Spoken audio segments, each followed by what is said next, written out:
Presenta Sensus. Descubrí la nueva línea de jabones líquidos Sensus y sentí la diferencia. Muy bien, comiencen a prepararse para el verano, porque llega a la óptica Estela Ginchuk, está transitando hace rato la temporada del multifocal 2x1. Te compras un multifocal y Estela Ginchuk te regala otro multifocal con tu misma graduación de sol. A no perder esta oportunidad, pueden pasar por cualquiera de las 7 sucursales que tiene Estela Ginchuk, 5 en Montevideo y 2 en Punta del Este, abiertas todo el año. Bien, retomamos el programa cambiando de tema, dejamos la G20 detrás y nos concentramos en un proyecto de ley de Amado que, bueno, ha generado el de los debates presidenciales, que ha generado, bueno, en principio y a grandes rasgos como fue una iniciativa bien recibida, pero también dividió aguas, tanto en la interna oficialista como dentro de la oposición. Algún concepto como, por ejemplo, la famosa obligatoriedad. Nomás antes de ir a la tanda, cuando pregunté si tenían que ser obligatorios, se picó acá dentro del panel. Vamos a darle la bienvenida a quien nos acompaña para analizar este tema, que además se mostró contundente en estar de acuerdo, y es uno de los precandidatos por el Frente Amplio, Mario Vergara, expresidente del Banco Central del Uruguay. Muchísimas gracias por estar aquí. Es un gusto estar aquí con ustedes y la teleaudiencia. Bien. ¿Lo defiende a ultranza la obligatoriedad o también le serviría que pudiera plantearse, aunque sea por ley, que deban existir? A mí no me parece mal que se reglamenten legalmente, porque entiendo que hay una obligatoriedad para el ciudadano, que es la de participar en el acto eleccionario. Estoy hablando de la elección nacional, por supuesto. Y mi perspectiva es que si el voto es obligatorio, no me parece mal que también haya obligaciones para los candidatos, y creo que el ámbito de los debates es una instancia que perfectamente puede ser obligatoria. O sea, en términos generales, en un país donde el voto es obligatorio, me parece bien que los debates entre los candidatos presidenciales sean también obligatorios. Ahora, veo que el propio Gonzalo Mujica, hoy en otra vereda, ¿no?, pero dice que no sería justo para el candidato del oficialismo. ¿Por qué? Porque en teoría podrían terminar siendo 3 contra 1 alineados en un debate nacional.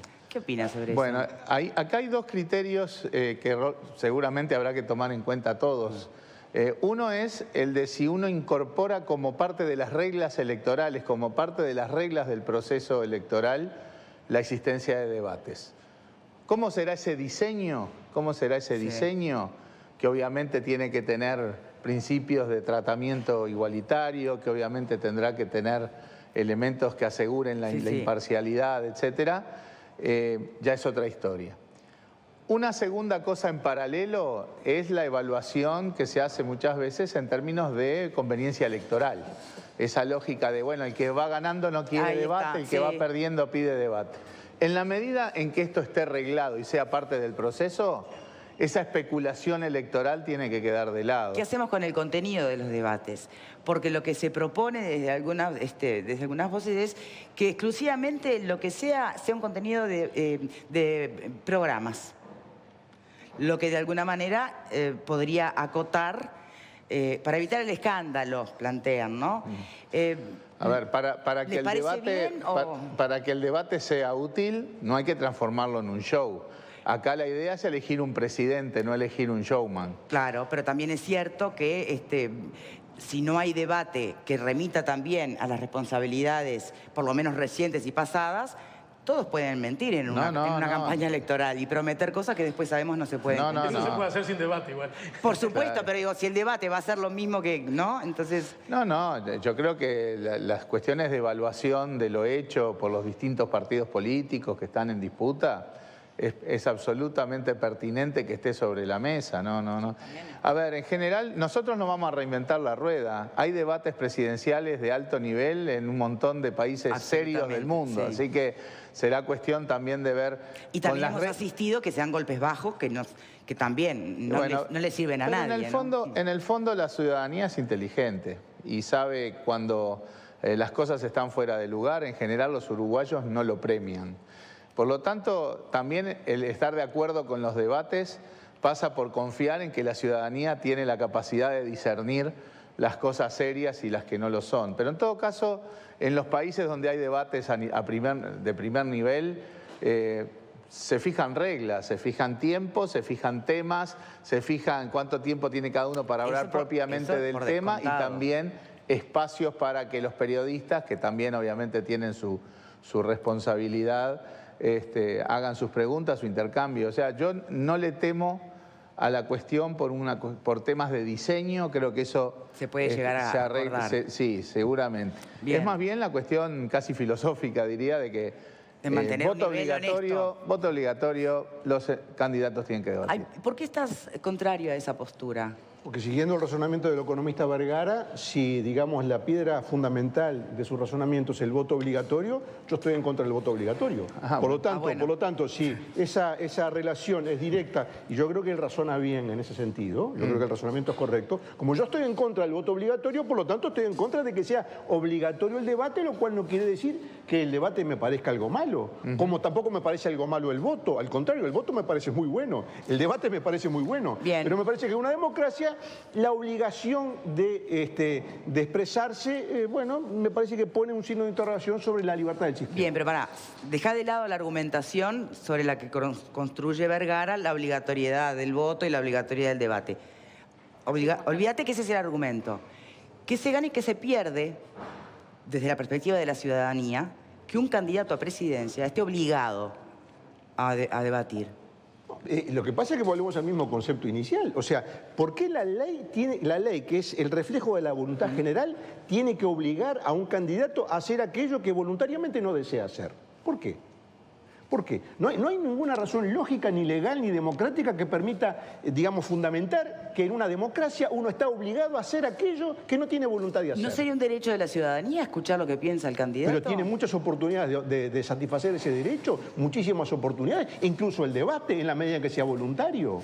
A ver qué opinan. Yo creo que hay mucha cobardía en los políticos, por eso no han debatido. Y me parece bien que se imponga por ley, porque si no tienen la altura suficiente como para decir, sí, yo debato, señores, vos querés ser candidato, presentá en serio. Tiene que ser obligatorio. Tiene que ser obligatorio y me parece además, porque ojalá no fuera necesario hacer por la obligatoriedad, pero no han querido, uno u otro nunca han querido. Entonces, a mí me parece bárbaro que nosotros como ciudadanos podamos ver, no show, debate en serio, a todos con sus propuestas, y aparte se eliminaría toda esa cuestión marketinera de la campaña política, porque si lo más importante en una campaña es el debate, te ahorras en jingles. Exactamente. Acortás la campaña electoral, hacés debate obligatorio, prohibís espacio publicitario a santo botón y hacés una cuestión mucho más democrática y de ideas y de contenido. ¿Por qué decís que no con la cabeza? Es iluso. Yo creo que una cosa no quita la otra. La campaña electoral va a seguir existiendo y aquí lo que se está discutiendo es que los candidatos se vean obligados a debatir. Que en realidad no es que están obligados, es que el que no va a tener determinadas sanciones. Yo estoy de acuerdo con García en que hay que reglamentarlo. Me parece que el momento es ahora, a diferencia de otras leyes que hemos estado discutiendo que creo que no era el momento, como la ley de financiación de partidos. Sí me parece que es ahora porque nadie tiene una ventaja que le permita estar tan holgado para decir yo, señores, me doy el lujo de no debatir. Como las encuestas hasta ahora están marcando, bueno, cierta paridad, el momento de reglamentar esto es ahora y no dentro de 5 años. ¿Cuántos debates? ¿2? ¿Uno también en caso de balotaje? A propósito de eso, desde el punto de vista filosófico yo estoy a favor del debate. Del mismo modo, desde el punto de vista filosófico, no estoy a favor de que sea obligatorio. No creo que luzcan como una contradicción. No obstante ello, si estamos dispuestos a dar un paso, porque es verdad que estamos retrasados con relación a otros países que debaten porque lo tienen en su cultura, en su práctica habitual, sin necesidad de que sea obligatorio. Yo diría ir más allá. Reglamentemos el debate, fenómeno. Y debemos incluir el debate entre los precandidatos de un mismo partido. Y es lo que hay en pantalla. Año 94. Está. Bueno, ¿sigo? Sí, perdón, pero para que la gente sigo, entonces. Recuerde el año. El último debate en el marco de la famosa elección del triple empate, ¿verdad? Sanguinetti y Vázquez. En ese hubo otro Sanguinetti, Vázquez, Ramírez, en esa misma elección. Lo que quiero decir es que a mí me parece que entonces también sería útil, del mismo modo que es útil en Estados Unidos y es habitual, que haya debate también entre Mario y el intendente de Montevideo y Carolina, Luis el Guapo, Sanguinetti y Talvi, que haya debate entre ellos también. Se supera esa etapa, vamos a la otra. ¿Les gustaría debate interno en las internas, para las internas? Estoy totalmente dispuesto a hacerlo. Creo que más allá de que todos, por ejemplo, en la interna del Frente Amplio, vamos atrás de un programa único. Está claro que el programa es un planteamiento marco, ¿verdad? Y eso no quiere decir que los distintos candidatos Pero, Vergara, no tengan énfasis, perfiles. Cada vez que se le pregunta a usted o a cualquiera de los otros precandidatos alguna ventaja comparativa con respecto a otros precandidatos, pareciera que hay un acuerdo en no decir nada malo de nadie y solamente insistir en los puntos en común. Para eso no habría debate. Bueno, no es tan así. En primer lugar, perdón. Hay perfiles que se pueden marcar. Sin duda, pero eso no necesariamente pasa por marcar los puntos negativos de los demás.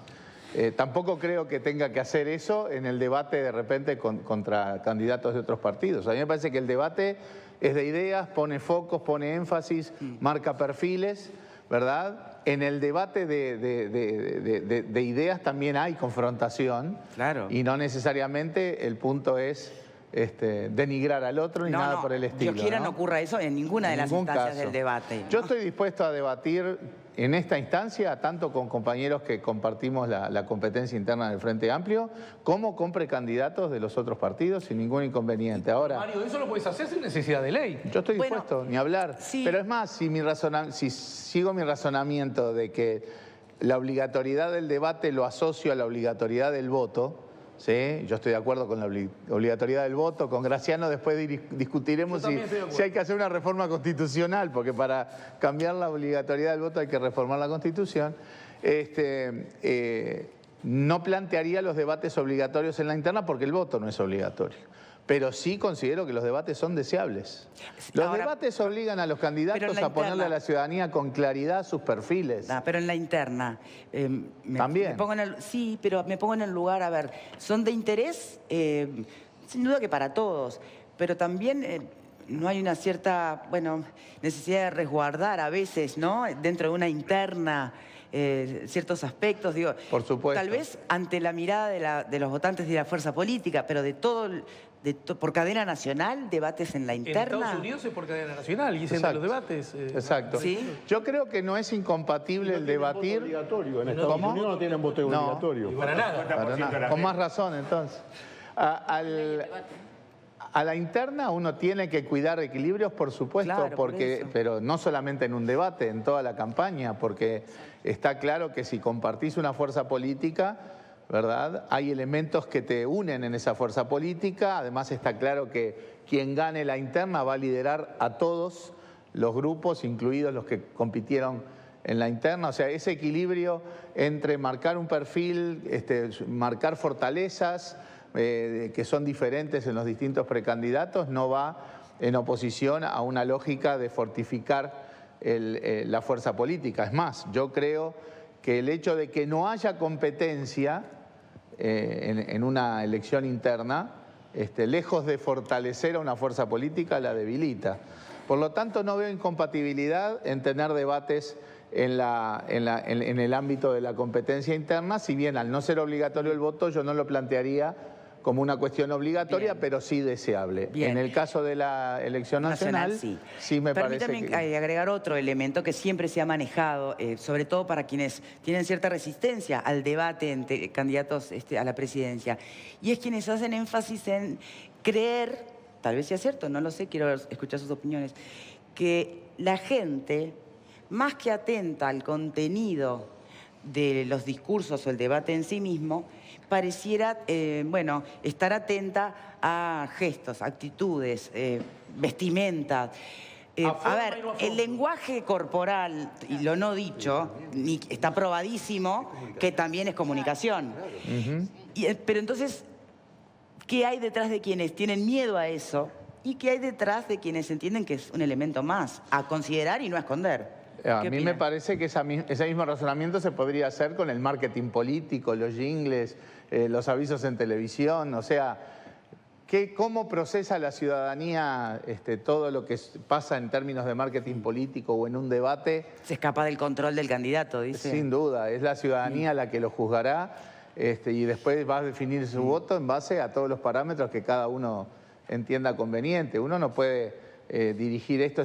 Y además, reitero, si hay un tema de forma, de vestimentas, de formas de actuar, de moverse, eso en el marketing político es algo que está todos los días y no es necesariamente solo una cuestión en el debate. El debate No hay que ponerlo como el eje central de todo un proceso electoral, pero sí yo creo que es un factor importante y es más, obliga a poner más ideas sobre la mesa que todo el resto de los elementos del marketing político. Sí, justamente eso que vos decís es lo más interesante del debate, porque estamos acostumbrados últimamente en campaña a, bueno, muchas veces los periodistas recibir tráficos de 1 minuto que vienen elaborados, que vienen editados. ¿Quién pone los temas en agenda en una campaña electoral? ¿Los candidatos o los medios de prensa? Claro, pero digo, me refiero al tema de la comunicación, como tú lo decías. Sí. En un debate que uno ve durante determinado tiempo cómo los gestos acompañan lo que dice, que en realidad los gestos son fundamentales, porque muchas veces develan que lo que dice es una cosa y los gestos hacen otra, o sea que hay mensajes que pueden ser contradictorios. Uno mirando a una persona puede darse cuenta si esa persona está insegura, si esa persona miente, si lo que promete no es lo que piensa. Yo creo que es riquísimo el debate también desde ese punto de vista que tú planteas. Agrego otro elemento. Algunos insisten en que no es justo porque no todas las personas tienen la misma capacidad comunicacional que otras. No, pero... ¿Eso es de recibo? Puedo contar una anécdota que es histórica en este tema de los debates, porque obviamente esto no es nuevo. Voy a remitirme al famoso debate Nixon-Kennedy en los Estados Unidos. Fíjense lo que pasó con ese debate, que de alguna manera es el debate estrella, si se quiere decir así, porque marca, digamos, el nuevo enfoque en las campañas políticas. Los que siguieron el debate por la radio, que en ese momento, años 60, todavía era un medio muy importante en los Estados Unidos, los que siguieron el debate por la radio sintieron y pensaron, y así lo manifestaron en las encuestas, que el ganador del debate había sido Nixon.